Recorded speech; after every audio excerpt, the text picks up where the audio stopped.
नूर जहां ड्रामे की आइंदा किस्त में हम देखने वाले हैं कि सफीर मां के कहने पर सुंबल को धमकी दे देता है कि अगर तुम घर वापस ना आई तो मुझे मजबूरन तुम्हें तलाक देनी होगी। सफीर की बात सुनकर सुंबल हैरान रह जाती है।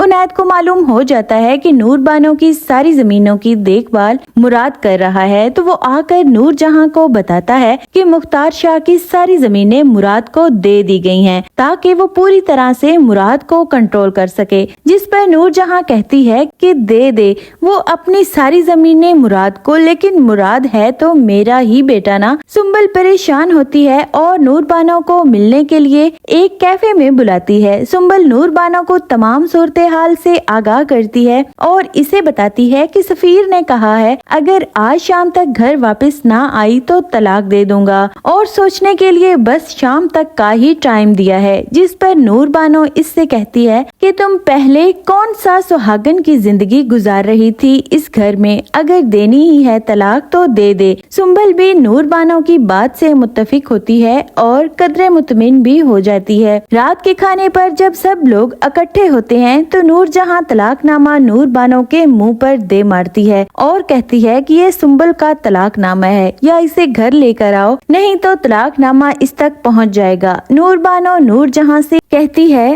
कि घर छोड़कर जाने का फैसला सुंबल का अपना था और घर वापस आने का फैसला भी इसी का ही होगा।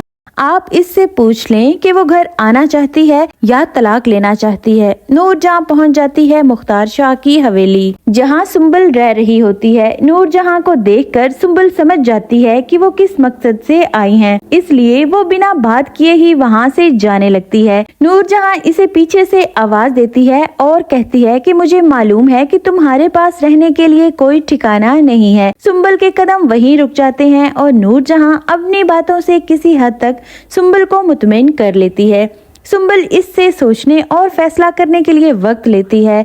उनैद मां की तारीफ करते हुए कहता है कि आपके पास तो हर मसले का हल मौजूद होता है।